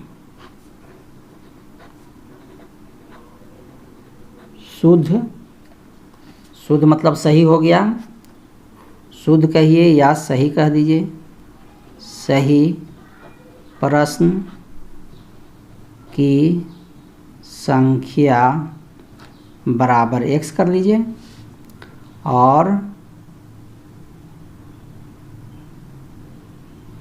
सही प्रश्न ना लिख करके सही उत्तर लिख दीजिए, क्योंकि आप उत्तर दे रहे हैं, प्रश्न नहीं कर रहे हैं। प्रश्न तो आपको मिल गया, उसमें से आप किए हैं, आंसर दिए हैं। तो सही उत्तर वाला आपका संख्या x है और अशुद्ध या गलत कह सकते हैं, अशुद्ध कह सकते हैं या गलत कह सकते हैं। अशुद्ध उत्तर की संख्या क्या हम बोल दिए? y बोल दिए हैं, ठीक है। और ये दोनों तरह का प्रश्न मिला देंगे तो कुल प्रश्न हो जाएगा, ठीक है। x और y दोनों का मान को जोड़ देंगे तो मेरा टोटल प्रश्न हो जाएगा, ठीक है। जिसमें सही प्रश्न इतना था, गलत इतना मेरा उत्तर हुआ, सही उत्तर इतना हुआ, गलत उत्तर इतना हुआ, दोनों को उत्तर कर दिए तो टोटल क्वेश्चन पेपर का टोटल क्वेश्चन हो जाएगा। तो चलिए आगे हम लोग बढ़ते हैं। पहले आप लोग को जो क्वेश्चन कह रहा है उस पर हम लोग बात कर लेते हैं। तो पहले क्वेश्चन देख लीजिए, मेन तो क्वेश्चन है समझना है, ठीक है। तो क्वेश्चन क्या कहता है उसको समझ लीजिए फिर से।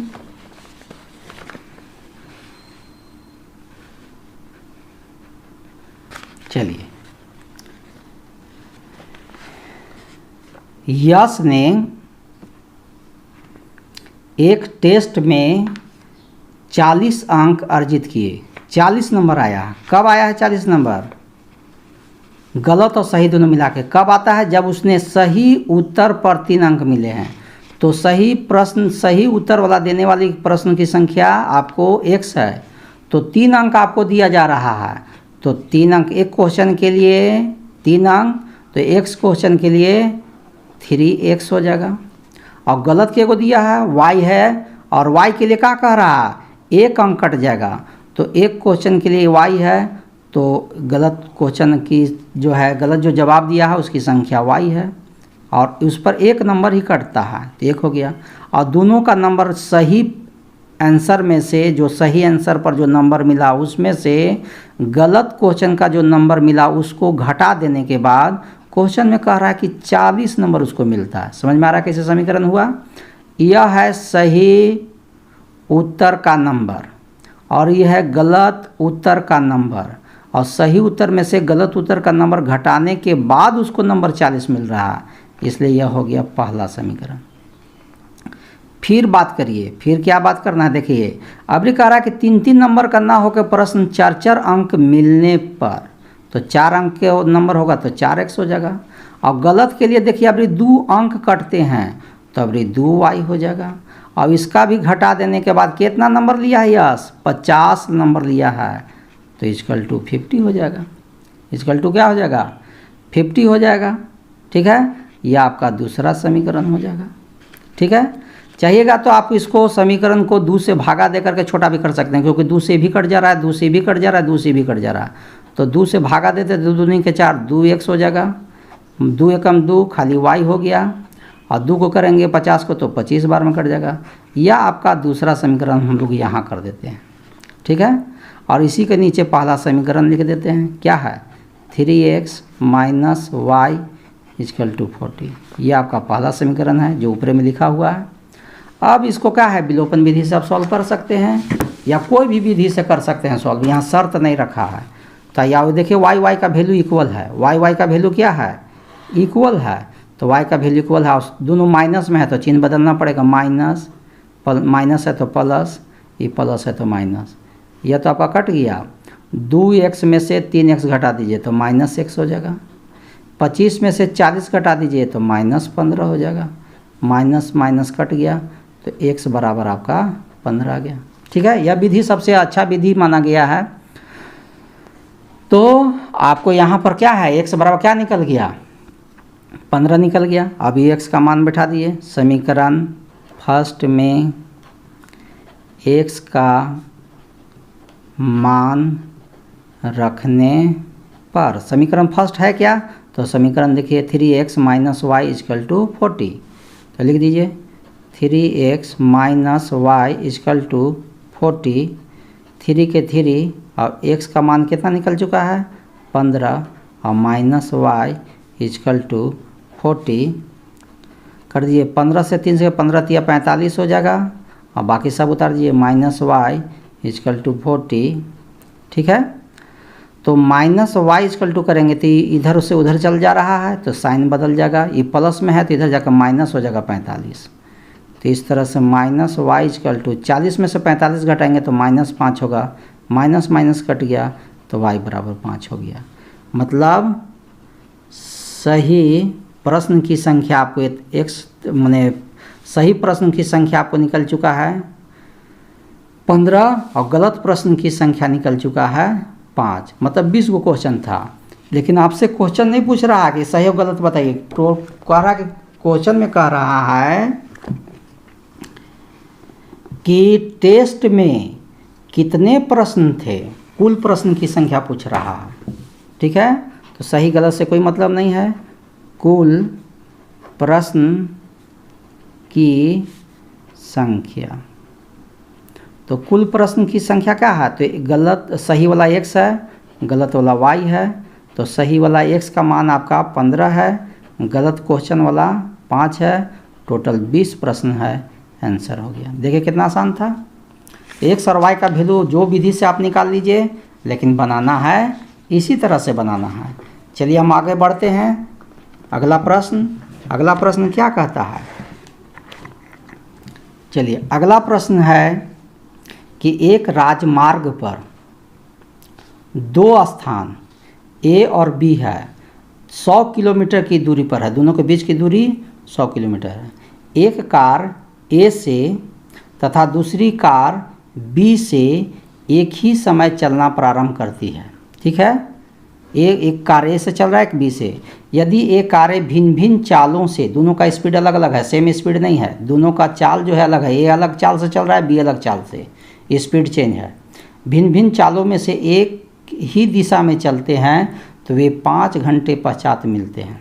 ठीक है, कितना घंटा का पश्चात मिलते हैं, भिन्न भिन्न चालों से एक ही दिशा में चलते हैं तो वे 5 घंटे पश्चात मिलते हैं, और वे विपरीत दिशा में चलती हैं तो 1 घंटे के पश्चात मिलती हैं। तो दोनों कारों की चाल ज्ञात कीजिए। ठीक है, 2 कार है, चलिए देखते हैं आगे क्या करता है। तो पहले तो दोनों कार को चाल मान लीजिए। दोनों कार के चाल को मान लीजिए। तो चलिए देखते हैं 4 का आपको चौथा क्वेश्चन है। पहले तो सवाल समझ लीजिए, ठीक है। माना कि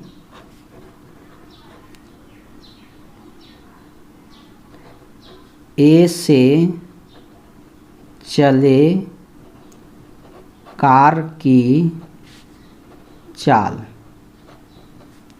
x किलोमीटर पर आवर, ठीक है, और बी से चले कार की चाल y किलोमीटर पर आवर है, ठीक है। पहले तो थोड़ा सा सवाल समझ लीजिए। देखिए यह है, यह ए स्थान है, यह बी स्थान है। ए भी इधर से जा रहा है, ए भी इधर से जा रहा है। तो पहला शर्त कहता है कि ए इधर से जा रहा है, ठीक है, एक ही दिशा में, और बी भी यहाँ से इधरे जा रहा है। तो दोनों जाने के बाद के घंटा के बाद दोनों मिल जा रहे हैं, 5 घंटा के बाद मिल जाते हैं। सवाल समझ में आ रहा है। ए यहाँ से चलते गया और चलते चलते आगे जा रहा है, बी भी यहाँ से स्पीड से जा रहा है। तो ए जो है बी को पकड़ लेता है, और पकड़ने का मतलब क्या है, आगे जा कर के दोनों एक दूसरे के आमने सामने हो जाते हैं। कितने घंटा के बाद? 5 घंटा के बाद। मतलब ए थोड़ा सा ज़्यादा स्पीड में चल रहा होगा। दूसरा शर्त कहता है कि ए यहाँ से चल रहा है और बी जो यहाँ है, और यह जो ए इधर से इधर जा रहा है, बी भी इधर से इधर आ रहा है। तो दोनों जो है 1 घंटा पर दोनों मिल जाते हैं। सवाल समझ में आ रहा है। दोनों कह रहे हैं कि 1 घंटा में दोनों आकर के यहाँ पर मिल जाते हैं। विपरीत दिशा में चलते हैं तब तो एक इससे समीकरण निकलेगा और एक इससे समीकरण निकलेगा। चलिए आइए इससे हम लोग करते हैं। तो 5 घंटा, देखिए ए भी यहाँ से यहाँ तक 5 घंटा चला होगा, बी भी यहाँ से यहाँ तक 5 घंटा चला होगा। तो पहले क्या कर देंगे, है ना, एक ही दिशा में, एक ही दिशा में, दोनों जब एक ही दिशा में चल रहा है तो उसमें क्या होगा कि ए द्वारा माने ए से चला हुआ जो कार है 5 घंटा या घंटे में तय दूरी, 5 घंटा में कितना गया होगा। तो और ये भी बता चुका है क्वेश्चन में कि 100 किलोमीटर की दूरी है। यहाँ से यहाँ तक का दूरी क्वेश्चन में लिख दिया है कि 100 किलोमीटर की दूरी पर इन लोग है, ठीक है। दोनों के बीच का दूरी कितना है? 100 किलोमीटर, ठीक है। तो चलिए 5 घंटा में कितना तय किया गया होगा। तो दूरी बराबर जानते हैं कि चाल गुने समय होता है, ठीक है। तो चाल कितना होगा, चाल देख रहे हैं कि इसका ए का x है और समय 5 घंटा लगा है, तो 5x होगा। उसी तरह से ए द्वारा, है ना, एक जगह पर अब बी लिख देते हैं, बी द्वारा 5 घंटा में तय दूरी का होगा। तो इसी जैसे 5x था तो इसका 5y हो जाएगा। ये भी चाल इसका y है और दूरी x है। दूरी आपका चाल आपका y है और समय 5 घंटा है, तो 5y हो जाएगा। तो ये 5 घंटा। अब उसी तरह से फिर आइए, एक दिशा के लिए हो गया, अब किसके लिए? विपरीत दिशा। 2 कंडीशन है आपका। एक कंडीशन था एक ही दिशा, तो ए द्वारा या ए स्थान से 1 घंटा, क्योंकि 1 घंटा के बाद दोनों मिल गए हैं, घंटा में तय दूरी। तो 1 घंटा में वही दूरी, चाल गुने समय करिए, क्या को है, चाल गुने समय, यही रहेगा, फार्मूला नहीं बदल सकता है। चाल आपका है x और घंटा लगा है x, तो x में 1 से करेंगे x हो जाएगा। और b द्वारा, b भी 1 घंटा चला है, तो इसके द्वारा भी चाहे गई होगी, जैसे x है तो इसमें भी होगा y गुने 1, मतलब y हो जाएगा। अब देखिए दूसरा, पहला शर्त पर, पहला तो एक इस शर्त पहला है, ये दूसरा शर्त है, समझ में आ रहा होगा। क्वेश्चन के अनुसार बोला हुआ है, क्वेश्चन में दे दिया है। तो पहला शर्त के अनुसार पहला समीकरण निकालते हैं। देख लीजिए पहला समीकरण में क्या होगा। देखिए 5 घंटा ये भी चला, 5 घंटा में ये इतना गया, तो 5 घंटा में कितना गया, 5x गया, तो 5x हो गया। और 5 घंटा में b भी कितना किया, 5y किया। तो यदि टोटल दूरी में से, यहाँ से पूरा दूरी में से इतना दूरी, इसका जो a चला है इतना दूरी हटा देते हैं b वाला, इतना माइनस कर देंगे, तो इधर से इधर तक का दूरी बचेगा। और इधर से इधर तक का दूरी कितना है, इधर से इधर तक का दूरी कितना है, 100 किलोमीटर है। मतलब ये दोनों का जो अंतर होगा वो 100 किलोमीटर होगा। समझ में आ रहा है कैसे माइनस में किए हैं? क्योंकि बी यहाँ से यहाँ तक गया 5 घंटा में, ए गया, ए जो है यहाँ से यहाँ तक गया 5 घंटा में, बी यहाँ से यहाँ तक गया 5 घंटा में। तो यदि टोटल ए के द्वारा जो तय की गई जो दूरी है उस दूरी में से बी वाला दूरी इतना माइनस कर देंगे तो एने वाला दूरी बच जाएगा। अब एने वाला दूरी मेरा 100 किलोमीटर है, इसलिए 100 कर दिए। अब इसको चाहिएगा तो 5 से डिवाइड करके छोटा कर सकते हैं। 5 से भागा दीजिए, 5 में करिएगा तो x हो जाएगा, 5 में से करेंगे तो 5 कम 5 y हो जाएगा, और 5 से करेंगे तो 20 25 होगा। अब इसको हम लोग पहला समीकरण मान दिए हैं और 5 से भाग दे करके थोड़ा सा छोटा कर लिए हैं। अब फिर आइए दूसरका के लिए। दूसरका क्या कहता है कि ई इधर से गया और ये भी इधर से आया, तो दोनों के द्वारा तय दूरी को मिला देंगे तो कितना होगा, 100 किलोमीटर हो जाएगा। तो 1 घंटा में ये कितना गया, तो यहाँ देख लीजिए x गया है तो ये x हो गया, और दूसरा 1 घंटा में कितना गया है, y गया है, y हो गया, और दोनों के दूरी को मिला देंगे तो कितना हो जाएगा, 100 किलोमीटर। ये आपका दूसरा समीकरण हो गया। a गया x किलोमीटर, b गया y किलोमीटर, दोनों के दूरी को मिला देंगे, इधर से जाने का इधर से भी इसको भी आने का, दोनों दूरी मिला देंगे तो टोटल 100 किलोमीटर हो गया। इसलिए दूसरा समीकरण हो जाएगा x + y = 100। अब इसको विलोपन विधि से ही बना देते हैं। देखिए प्लस और माइनस में है और दोनों बराबर है, इधर भी बराबर है इधर भी बराबर है, लेकिन प्लस माइनस में ही वाला है तो इसी को काट लेते हैं। तो 1x और 1x मिल करके 2x हो जाएगा, और इधर कितना हो जाएगा, 120 हो जाएगा। 20 और 100 120, इसलिए जब x बराबर करेंगे तो 120 ऊपर हो जाएगा और 2 नीचे हो जाएगा, काट दीजिएगा, 60 बार में कट जाएगा। अब क्या लिखाता है, समीकरण फर्स्ट में x का मान रखने पर, ठीक है। तो समीकरण फर्स्ट है कहाँ, तो समीकरण फर्स्ट आपका जो है ऊपर देख लीजिए, यहाँ पर लिखा हुआ x - y = 20, x - y = 20। यदि सेकेंड फर्स्ट की जगह पर चाहिएगा कि हम सेकेंड पर बनाना तो सेकेंड पर बनाएंगे, आपकी इच्छा है।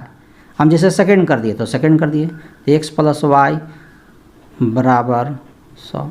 देखिए सेकेंड लिख दिए, आप कुछ भी लिखिए, फर्स्ट लिखिए सेकेंड लिखिए, कुछ भी लिखिए, किसी पर वैल्यू सब सेम निकलेगा हल करिएगा। तो x का मान तो आपका 60 है, 60 रख दिए, और प्लस y है, y हो गया, इधर 100 है, 100 हो गया। जब y करेंगे तो y के कहीं प्लस 60 है होने जाएगा तो माइनस हो जाएगा, तो 100 - 60 हो गया, घटा दीजिएगा तो क्या बचेगा, 40 बचेगा। तो x और y दोनों का मान निकल गया। तो x हम लोग क्या माने थे, x जो है ए से चले कार की चाल, माने स्पीड ऑफ कार फ्रॉम ए हो जाएगा, ये x था, x = 60 किलोमीटर/आवर है, और b से चले कार की चाल जो है वो y है, और ये y का वैल्यू अभी देखिए 40 निकाले हैं, 40 किलोमीटर/आवर हो गया। तो देखिए यही सवाल का आंसर है। कितना आसान था, यह भी बहुत आसान है, चैप्टर बहुत आसान है, केवल समझना है। देखिए वर्ड प्रॉब्लम का जो भी है, शब्द वाला समस्या वाला जो क्वेश्चन है उसको समझना ही मेन है, और यदि आप समझते हैं तो बहुत आसान है। अब देखिए इस 4 क्वेश्चन का लास्ट प्रश्न है, इस प्रश्न को समझिए।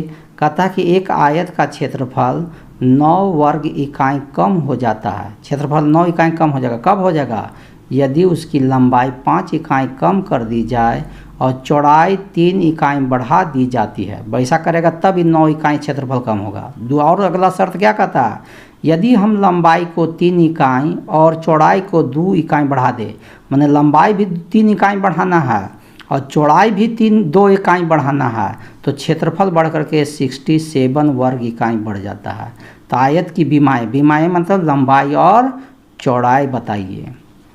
तो लंबाई और चौड़ाई पहले हम लोग मान लेंगे, ठीक है। लंबाई और चौड़ाई क्या करेंगे, पहले मान लेंगे तब आगे बनेगा। तो थोड़ा सा हम लोग देखिए मान लेते हैं, देखते हैं क्या कहता है।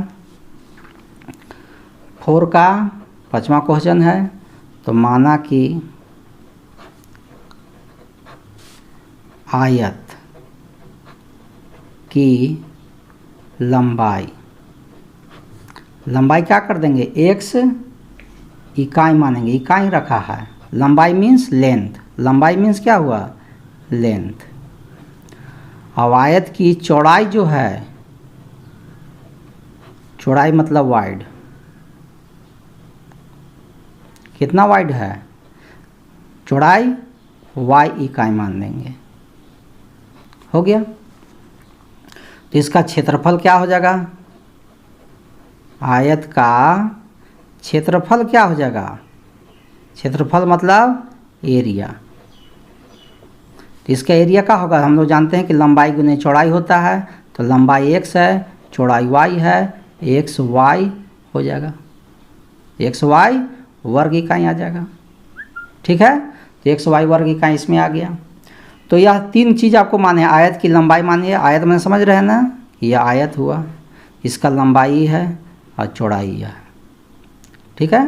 तो इसी में बढ़ाना घटाना है, जिसके चलते क्षेत्रफल पर भी अंतर पड़ रहा है। यदि लंबाई चौड़ाई जस के तस रहेगा तो क्षेत्रफल सेम रहेगा, लंबाई कुछ कम कर दीजिएगा, चौड़ाई बढ़ा दीजिएगा तो कुछ क्षेत्रफल में भी बढ़ घट हो जाएगा। तो यहाँ इसी से संबंधित क्वेश्चन है। तो आइए देखिए कैसे बनाया जाता है। ये भी बहुत आसान क्वेश्चन है, बहुत ही आसान, लेकिन समझ जाइएगा तब, नहीं समझिएगा तो यह क्वेश्चन भी आपका भास्ट है आपके लिए, ठीक है। तो क्वेश्चन कोई भास्ट होता नहीं है, खाली सोच भास्ट होता है। यदि आप इजी वे से समझ लिए हैं तो यह क्वेश्चन बहुत ही आसान है। तो चलिए देखते हैं हम लोग क्या कहता है। देख लीजिए, एक आयत का क्षेत्रफल 9 वर्ग इकाई कम हो जाता है। तो कैसे करेंगे इसे देख लीजिए। इसको करने का बहुत आसान तरीका है, थोड़ा सा इस सिस्टम है, लिख लेना होगा।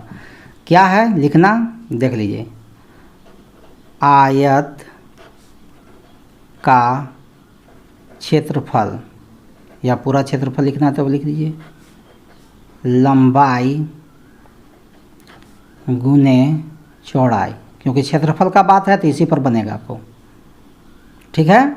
तो आयत का क्षेत्रफल आपका कितना है, एक्स वाई है, देख लीजिए क्षेत्रफल निकला हुआ है एक्स वाई, तो एक्स वाई लिख दिए, ठीक है, बराबर। लंबाई कितना है आपका, तो लंबाई देख लीजिए एक्स है, तो एक्स लिख दिए, अभी इसका बात नहीं करना है।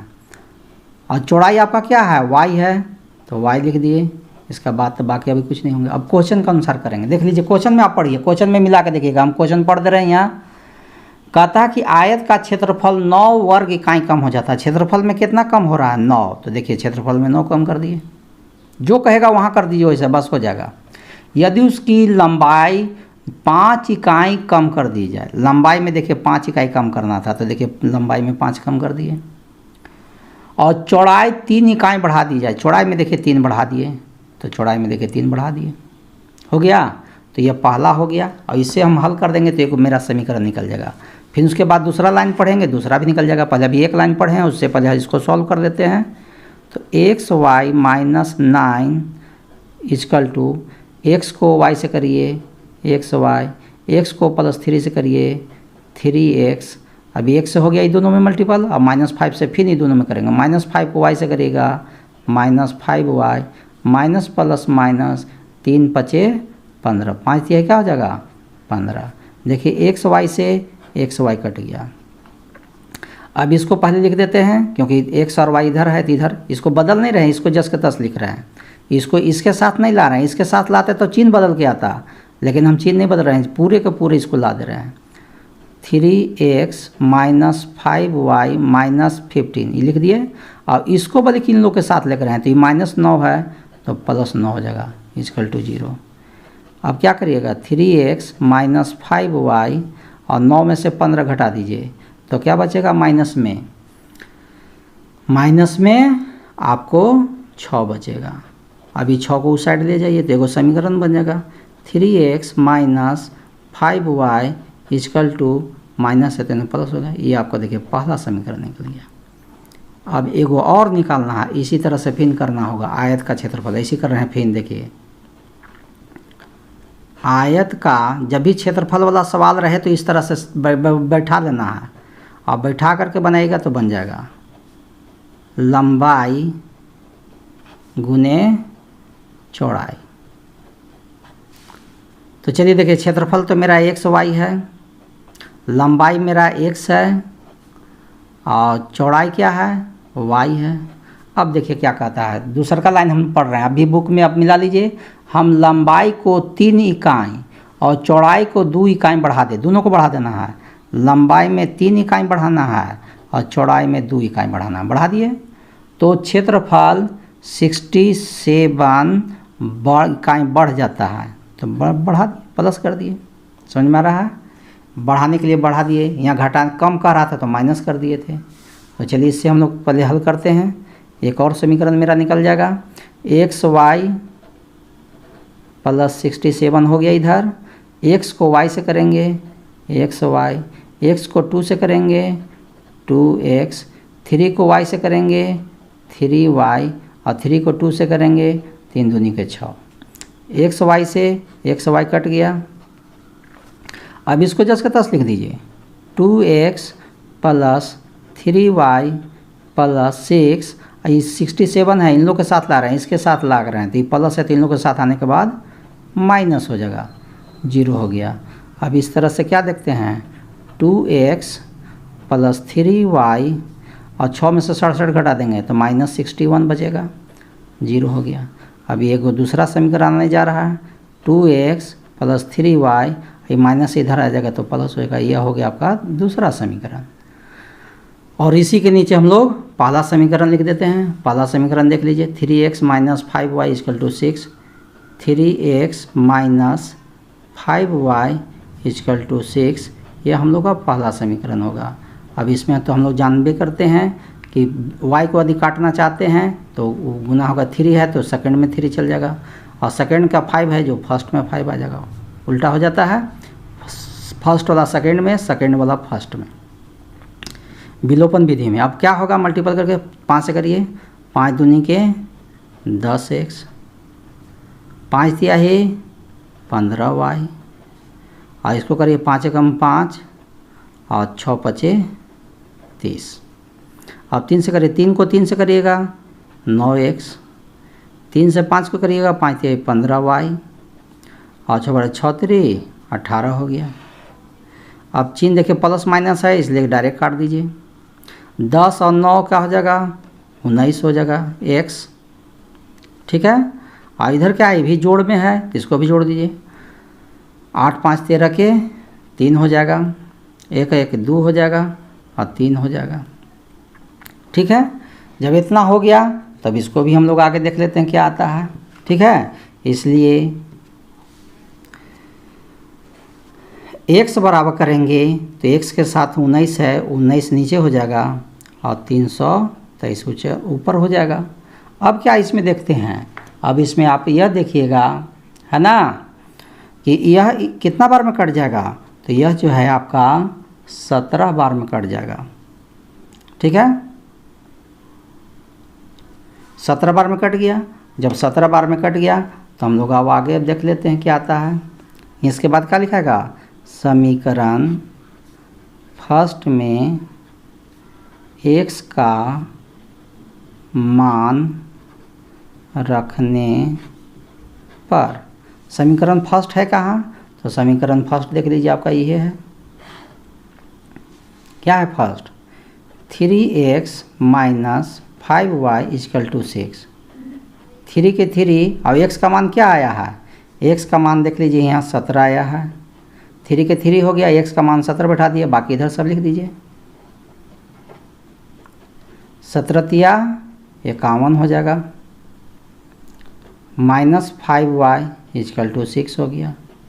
और आगे क्या हो जाएगा, माइनस 5y करेंगे तो 6 हो गया, ये प्लस 51 है ना, जाकर माइनस 51 हो जाएगा। अब क्या बचेगा, माइनस 5y इक्वल टू जब करेंगे तब क्या होगा, 6 में से 51 घटाएंगे तो क्या बचेगा, माइनस में 45 हो जाएगा। और इस तरह से माइनस से अभी माइनस सब कट जाएगा, तो y बराबर करिएगा तो 45 बटा, y बराबर करेंगे तो क्या होगा, 45 बटा 5 हो जाएगा, ये y का वैल्यू नीचे होगा, 5 से कट जाएगा, 9 पचे 45। तो इस तरह से y का भी वैल्यू निकल गया।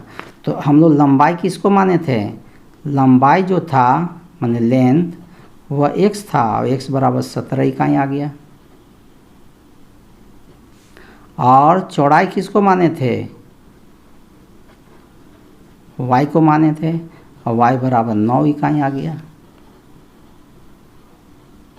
ठीक है, यही सवाल का आंसर हुआ। कितना आसान था ये भी चैप्टर। ठीक है।